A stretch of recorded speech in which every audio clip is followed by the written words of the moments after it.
All right, welcome everyone. We're Semblance of Sanity. I'm Caleb. I'm Jacob. And we're here for Haikyuu, Season 4, Episode 22.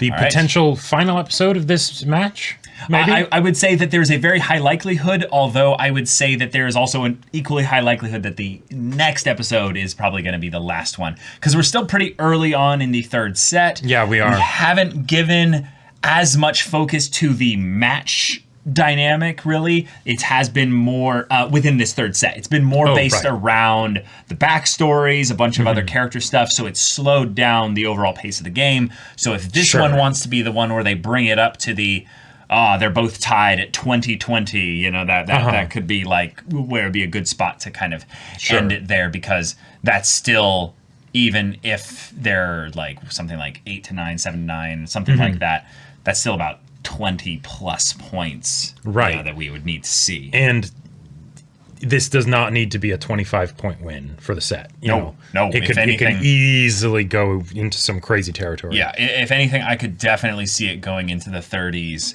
for the points before we end up getting a set and match An point. actual win, yeah. An actual win, right. Inarizaki has been getting all their characters, their backstories, though, rather rapidly. Getting that out of the way. So that does make it seem like we are moving towards the end of the match. So yeah, either this one or the next one will probably be the end. But we had the stuff with the Mia twins last episode, which was wonderful. Yep. We had Shinsuke Kita in the previous episode. We've had lots of Rintaro over the course of time as well. Aren has been given a little bit, but his has been more through characters, you know, that he's adjacent to over the course of time. Right. So maybe we could go into a little bit of his story. Sure. That would be rather cool. Yeah, that'd be great. We have been giving a lot of focus to Karasuno players that haven't been getting a lot of focus in a bit. Yes, like the whole team is coming Nishinoya together thing, for this one. You know, that was rather cool. Yep. We could end up maybe getting some time with some of the other characters. Maybe some more stuff just with some of the characters that were, you know, involved in the training camps, you know, and stuff like that. You know, like Tsukishima, Kageyama. More of that is always Hinata. Yeah. So always welcome here. Always welcome here, for sure. But, yeah, this is basically going to be the do or die situation for both teams if they want to continue on in Nationals. So, ready? I think I am.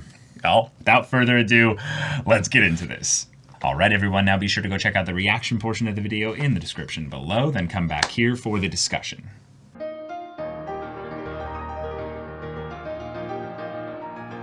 Oh, baby. Oh my god. Oh, baby. Oh my god. That was a rally. That was I was fighting hard. My emotions were my emotions.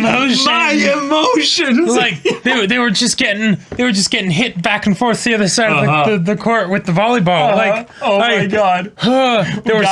We got so much. It was so good. What I loved so much was that this was an episode that didn't have anything really pulling it away from the match until we got to see basically Hinata's receive. And then it was him thinking back to all those times he struggled, all those times people doubted him, all those times he had to basically just take another step and just understand that that's a part of the process. It's not something that you just vault over the mountain. Every single little mark in it. Yeah, every python that you pound into that surface, you're getting a little bit higher, a little bit farther. Hinata the struggler. Yeah, I really like that was kind of the focus here, but struggle sometimes denotes that it is a painful process or a process that isn't exciting or fun. But then there's the struggle where you're struggling to eat as fast as possible because you could never eat fast enough. Because you want to be on that court as long as possible. Yep, you want to touch Ball-chan every way imaginable. You're going to eat everything in this food court, basically. Yep, exactly. Like, yeah. Oh my god. That is in some ways,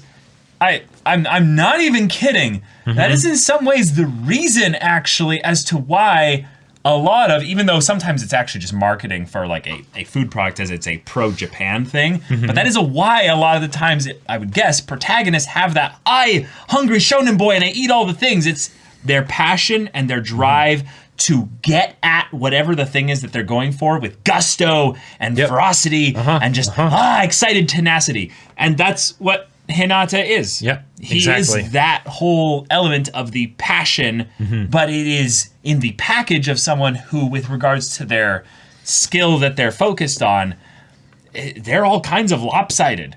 He's like a jumping little frog boy, you know? He's bright, sunny wholesomeness. Then he's also like yandere, like me and Ball-chan are gonna go all night. Yeah, he's like, no, I'm Hinata from the concrete, you know? Right. Yeah.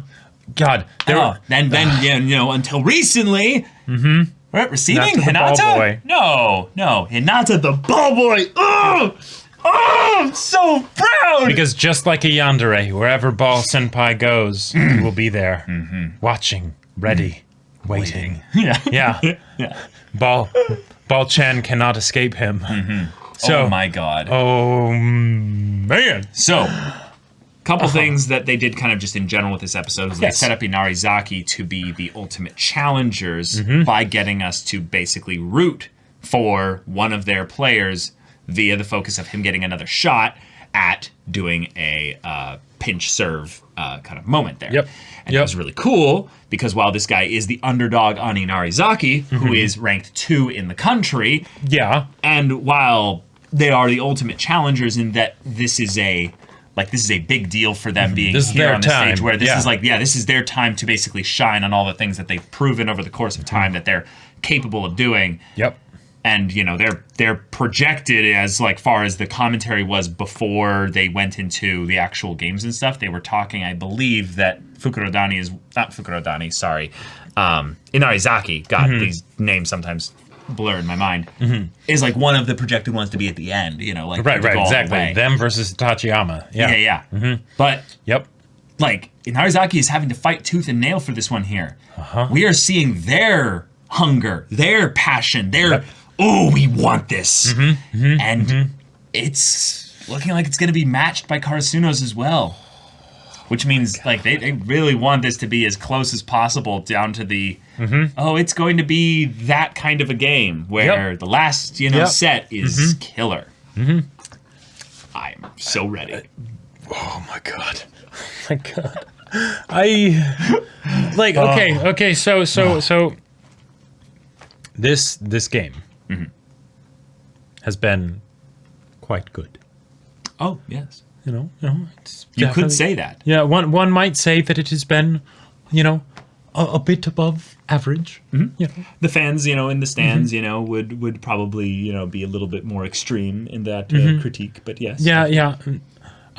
But having this final set, this is one that it's not that I doubted Haikyuu, because I knew Haikyuu would do a great job. Right. But the idea of having a final set when it's been so confirmed, it seems that Karasuno's going to win because they have to face Nekoma. They won the first set, like that kind of a thing. There were all of these little factors that made it seem like this final set could have been a foregone conclusion. Yeah, it was a foregone conclusion, and that the journey to it could end up being, by Haikyuu standards at least, a little bit lackluster because we know it's going to happen, right? Like it is something where there is too much emotional buildup to have us get basically like slapped across the face with no, I'm sorry, nah, you don't win. Go home. Yeah, go home. Or no, you can watch the matches, but right, exactly. Some of you are probably going to go home. Yeah, for good. Like that's like we couldn't have that happen here, right? Like this is Haikyuu to the top, Exactly. So how do you make it so that this feels justified, earned, so that there's proper vindication when they achieve victory, right? This is how.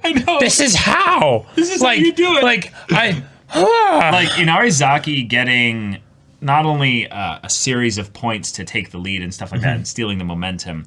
But having their underdog equivalent basically be the one that fires up their excitement because we saw him fail before. So now here, when he has the little pep talk from the coach and stuff, he comes in excited, hungry, honed in, focused, hungry. Exactly. He wants this. The rest of the team just kind of goes, oh yeah. Like, you know what this makes me think of? It makes me think of that line from The Dark Knight where the Joker's like, you take some dogs and let's see how loyal a hungry dog really is, right?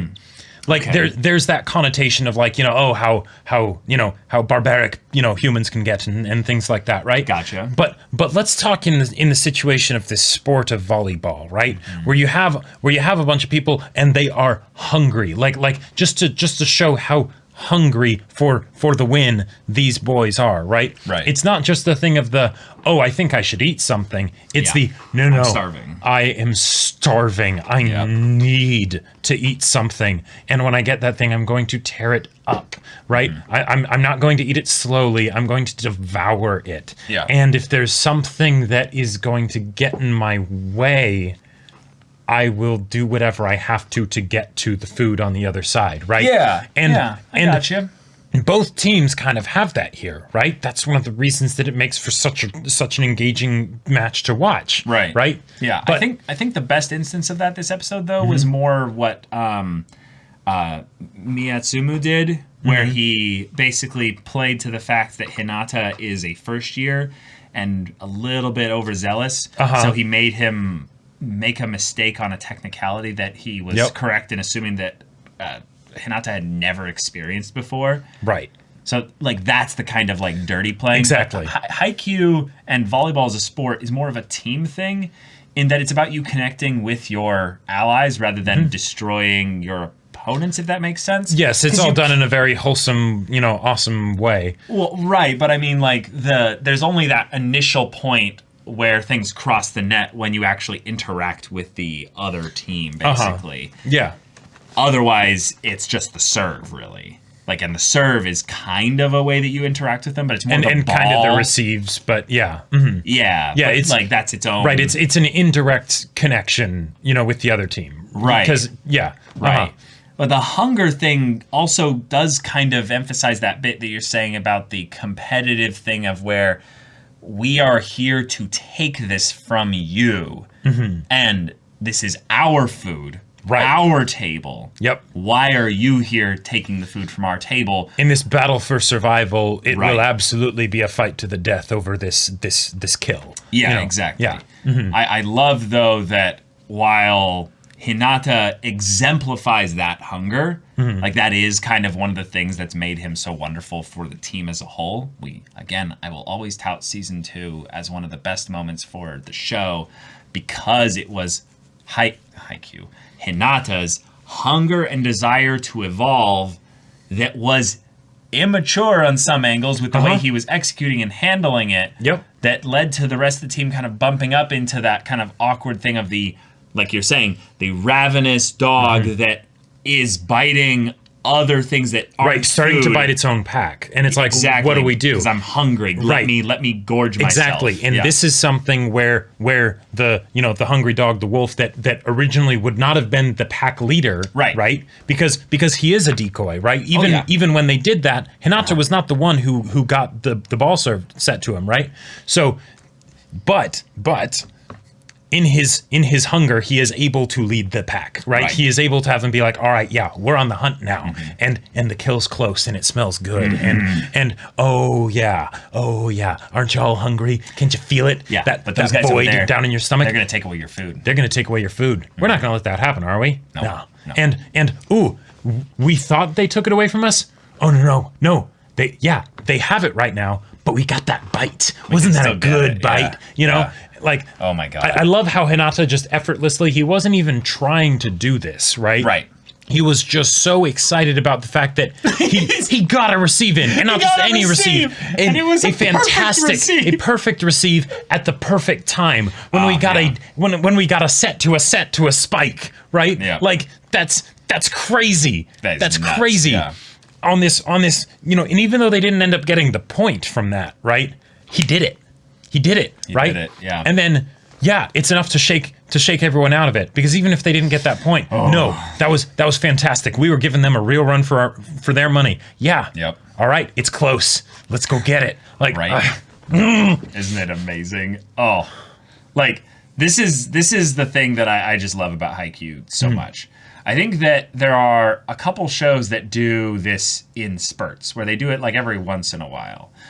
But I think what this show does when it comes down to the conflicts and the drama is every character's primary biggest opponent is themselves. Sure. Thus, the best way to overcome themselves is to rely on their team.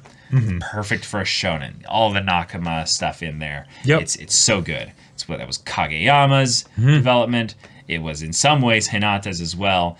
But then seeing this other team here that sees themselves kind of as the crows. They're the ones that, scrounged their way, challenged, struggled to get here, and now they're feeling the fruits of their results, or the fruits of their efforts as the results. They're about to crest the mountain and take down the alpha dog. Yeah, exactly.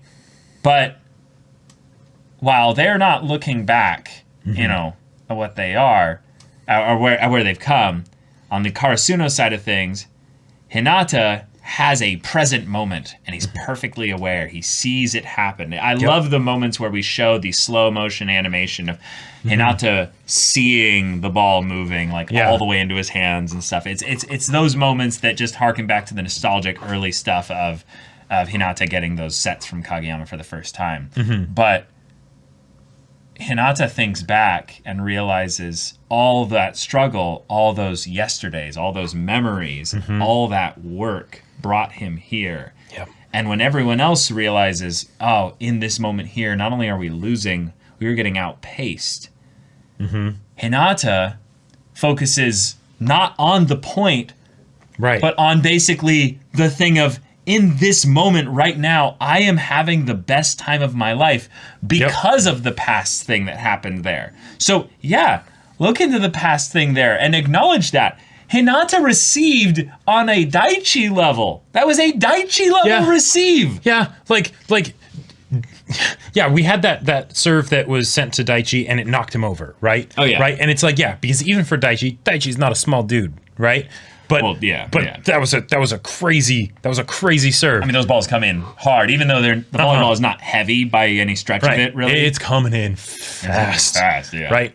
Hinata receives it, and I love that one backward somersault. Yeah, backward somersault, to deaden the thing there, so it does the spin as well. Yep, exactly. But it's not just something that it knocked him over. It totally knocked him over.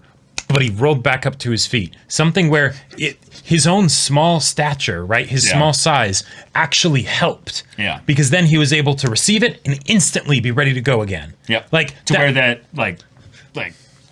the team is now legitimately freaked out about it. In Arizaki. Oh yeah. They're seeing this little wild child. They're like, he's fast. He's making plays now. He just caught that ball that was, or received that ball that was way out of bounds, and then goes in for a spike. Wait, what? I want to see. Even I'm glad they didn't show it in this episode because of it would have broken from the tension of the moment and everything, right? So the fact that we have another episode, I love it, right? I want to see. We have more than one other episode. Oh no, right. But if they do the both of the next episodes on this match, I will be blown away. I was just gonna say, I was saying we don't know how many episodes there are, but there's at least 25. There has to be at least 25. Gotcha. Yeah. Regardless, I want to see how Hoshiumi responds to all of this, because remember when Hoshiumi saw Hinata serve for the first time? This game though, we haven't seen him in the stands since I think the beginning. Maybe not. Because there was the point when he saw Hinata do the crazy the freak quick with Kageyama, and he's like, oh, that's why Kageyama was so sort of used to the idea of someone with my abilities, right? But then he sees Hinata do the serve, and he's like, oh, is he going to do a jump float and all that, and then it's just a regular serve, and he's like, wait, really? Oh, that's right. That's right. He is watching. So that's right. I want to see how he responds to this evolution of Hinata that he's seeing before his eyes, even though he hasn't really seen much of Hinata in the past. He doesn't have as much context for it. But to see receives like that and be like, oh, okay. I guess this kid isn't a one-trick pony. I'm excited to play this kid. Yeah, seriously. Because, Yeah. Here's the one here. It was in the very beginning. And it was when he saw the quick, basically. Right. It is just Yeah. And then Bokuto's the one cheering on, yeah, let's go. Okay, yeah, that's right. Yeah. But so I want to see all of that stuff, because even if we don't get too often the references and the connotations of Hinata and the Little Giant. Mm-hmm. The Little Giant is Hinata's hero. Yeah. Things like this. He is the Little Giant for his team, right? Know. That was that so move. Good. That move of yes, receiving the ball on a technical level, absolutely, but also bringing his team out of that funk that they were about to lose themselves in. That would have cost them the game, would have cost them nationals. Yep. That's a giant thing to do. Yeah, it is. So really whether or not you are in the position of the Little Giant or not, Hinata, whether you still have a long way to go or not, you are our Little Giant. 10. Mm-hmm. Yep. So. Yeah. Yes. Like, I'm so proud of him, but like, this was an episode where we just got all the hype aspects of a good section of a match, and we're still behind. We are. We are still behind. Yeah, that's. And I think at this point that it might not end the next episode now. Oh my God. Yeah. Just the fact that they did it this way. The pace that they did it. The pace that they did it this way. Thinking back to like the Shiro Torizawa match's pacing. I know. Got to the end a bit there. There was some episodes where it was like 5-6 points total, maybe even 7. So yeah, and there's a lot of characters in here that are starting to have some cool dynamics being brought up. Mm-hmm. I love that we got to see Kenmore just kind of have a little that was so adorable. That's my friend. That's my friend over there. Yeah, that's awesome. But we got to have a little bit also of them lightly kind of touching on some of the other characters from Inarizaki. Number 2, I believe his name was Omimi. He was the one that did the switched block, the Tendo style block on Tanaka. Oh, okay. When Tanaka was, the one that was been doing the cross shots, and he was like, no, and then he switches when he sees him kind of adjust, and basically he's like, you're just a weaker Bokuto. Yeah, I gotta say, I think he just thought that. I don't think he said it out loud. I can go back and check. But it's just one of those things of where I was like, oof. I think at that moment, though, regardless of whether he actually said it or not, I think that Tanaka had that moment, like, after that to where he was like, I can't believe my ego's letting me say this. Mm-hmm. But he's like, Kageyama, I have something I want you to do. I have a favor to ask of you. Right. And after that, Tanaka didn't get sets for a while. It wasn't until the fake to Hinata that he actually got the opportunity again. Yeah. I think that was here. Yeah, he ends up going... Oh, no. It was at a different one here. Right, he dinks it. Gotcha. Mm-hmm. So he says, Kageyama, I'm going to swallow my pride, but I'm going to ask you to do this. So Kageyama goes for a serve. Ends up basically not getting any sets going to Tanaka for a little bit. But I really want to know if there is something more to that than just the initial bit here. I feel like we're gonna figure out exactly what that is in the next episode. Okay, you think it hasn't been done yet, basically? I don't think so. Okay, because I think it has been done. Because one of the things that's been constantly been reminded to us through the Discord and just stuff in general, there's a lot of little things that are getting cut from the episode with regards to the manga adaptation. Yeah. The reason why, because and it could be something where they do it and then they don't explain what it was, and we're just sort of we're supposed to know enough about it that we can infer what happened. Yeah, and I think the explanation that came up is a decent one, but it doesn't have to be that. Right, but given the fact that if they were going to cut out the other shoe dropping aspect of it, they could have also just cut out Tanaka saying that to Kageyama. I feel like maybe since they didn't have Tanaka tell Kageyama up front what he wanted him to do, I feel like it has to get introduced in the show later at some point. Otherwise, they could have been like "Hey, Kageyama, can you do this?" or something like that, and actually tell us.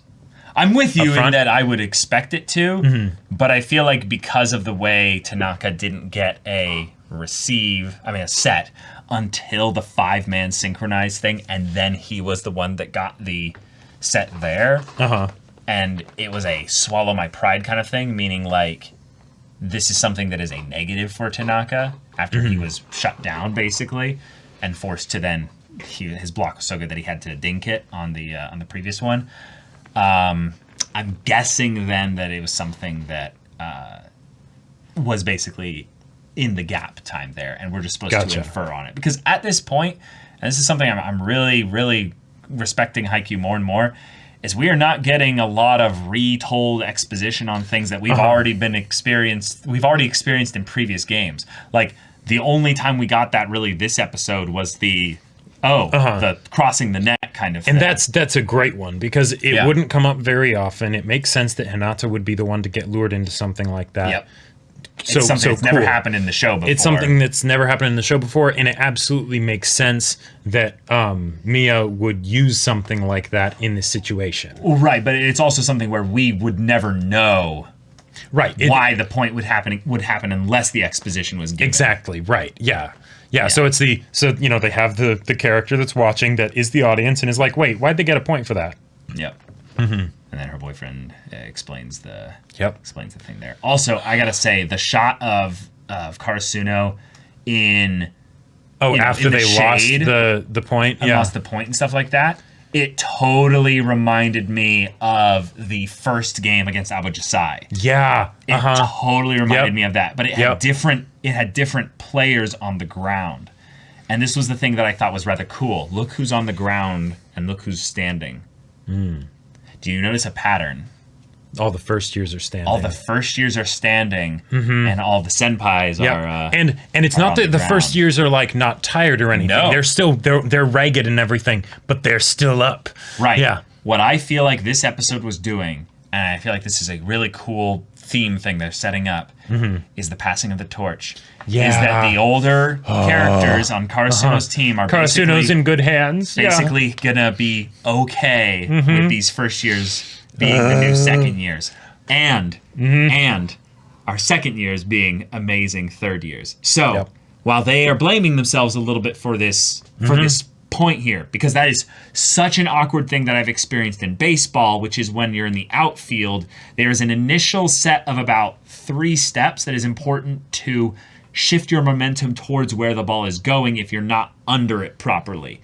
And one of the most annoying things is it's when it's the opposite. In baseball, if you accidentally move forward first, it's really hard to then go backwards. Right. So they teach you to go backwards a few steps just intentionally, so that if you need to turn all the way around and run backwards the ball is still carrying off through the sky, it's easy, right? Right. And if you need to run forward, well, that's fine. You just run forward. Right. Yeah. But because both of them had the same instinct and were on their back foot, then also Inarizaki got lucky in that it hit the net just so when it was literally just a thing of where Miyatsuma was trying to hit it just over there as fast and as hard enough so that they actually, wouldn't lose a point there. And one of the things I really appreciate about the fact that happened is that, so Karasuno has gotten a couple luck points this set. Definitely. Right?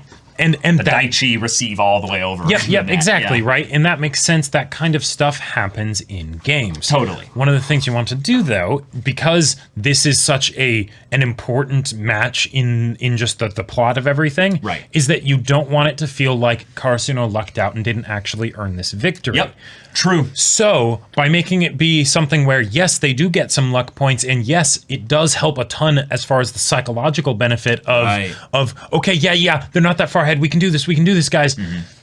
They also get luck points scored against them. Exactly. Right? And they need to be able to roll with those punches, take the good and roll with the bad, Right. It's the example of Asahi being like, 100%. Okay. Exactly. And he goes in and he's putting that ball. He's putting so much horizontal spin on his serves that it's disgusting. To the point where he put in too much and it actually went out of bounds. But the guy who was ready to receive on an Inarizaki was like, take that. He just kind of blinked and was like, I'm lucky. Right. If that had been 6 or 12 inches over to the left, that would have been an easy done point. deal. Yeah. And they would have got to do it again. Yep. Yeah. I really love how much psychological pressure we put on these characters to where we see their then emotional response to that pressure. But when it comes down to the really heavy pressure in the final set, this is where Haikyuu just shines. I love the ending parts of the games that we get in this show. They're just so good. I'm remembering the second match against Abojisai in a lot of ways like this, because this feels like that match. Sure, because in that match, that was another one where we kind of knew that they had to win, you know, because like they're not going to lose to Abojisai again, right? Yeah. You know, so in this situation, we know that they have to face Nekoma. We know they're going to win, but at the same time, Haikyuu's really good at selling the there's a senpai setter on the enemy side for for Kageyama. Yeah. So a lot of setter v setter. Yeah, there's an extremely strong spiker on Inarizaki's side, like there was with Abojisai. Yep. There is a huge aspect of the first years on both sides having these unique kind of interactions, in that like some of the ones on Karasuno's side are big underdogs still, but also on the side of Inarizaki, there's some that are like, we're the ones that are going to keep the fire going in general. And you really feel like with Inarizaki, what makes them better, if you will, than Abojisai is, while there was the guy who was giving the commentary stuff on the side when with the computer and the laptop up, that they're a little bit wild, and they're a weird part. Like they have a lot of weird parts that make a whole. Yeah. Okay. But they all really, really want to be there. Even though you had like the pinch server who was like, I feel like I need to be stepping up my game a little bit here. Yep. Yeah, like that whole bit where Osamu or Mia, or Osamu and Atsumu and Osamu. Right. Yeah. Osamu and Atsumu, where Osamu does the freak quick, the minus tempo to Atsumu. Yes. And they get it. And then they freak out. They freak out and they cheer each other and they high five, and it's it's a bit, you need to change it in this way. Oh, stop being picky. I'm not a setter. All that stuff. That was great stuff, right? Yes. It's something where we can see, and Karasuno gets to see, and that's one of the things that's so disheartening of. Yeah. That's right. We are up against some monsters right here, and not just monsters as far as their ability, but their desire. Yeah. They love this. They love this game. Oh boy. Yeah. That's been something that I really liked about Mia Atsumu specifically. He seems to be the kind of player who is obsessed. He's obsessed with this sport. Yep. To where he at earlier points was excited to see Karasuno doing crazy cool stuff as well. Yep. And that kind of wholesomeness, like we were talking about earlier, I feel like that's what's going to make it hurt the most when Inarizaki loses. Yep. Because, again, I appreciate that they're building up the tension to make it a little bit dicier. Yeah. But we know that Karasuno is going to win. But the thing is, it's like 65-35 for me at this point. Maybe in my mind, it's still like 98%, or 90-10. But that's not the point. Right. That's exactly not the point. It's the journey. It's the journey, right? And Haikyuu is selling this match so well that I don't care if I know that Karasuno has to win because they have to face Nekoma. Yep. So watch. Meta be damned. Meta be damned, right? Yep. That's why Karasuno is the main team that we've been focusing on this whole time, because they're going to go to the top. Otherwise, we wouldn't be talking about them, right? Exactly. But that doesn't make it any less entertaining. Oh my God. So, So guys, we got to see our child, our orange boy, our little ball of wild, chaotic energy. Just go. Go. It's so exciting. It's so good. But this match is not over. It isn't. Oh my God. We have a few more points. And while Inarizaki is in the lead, it's not by much. No. It's not by much. And guys, you look hungry. You look good. Yeah. Like set a fun example for those of you for the rest of your team that's on the bench that is just as hungry as you and knows that they have to trust the game to you guys. Right. Because I loved the fact that we got Suga having that moment of where he's like, I don't actually know what to do here.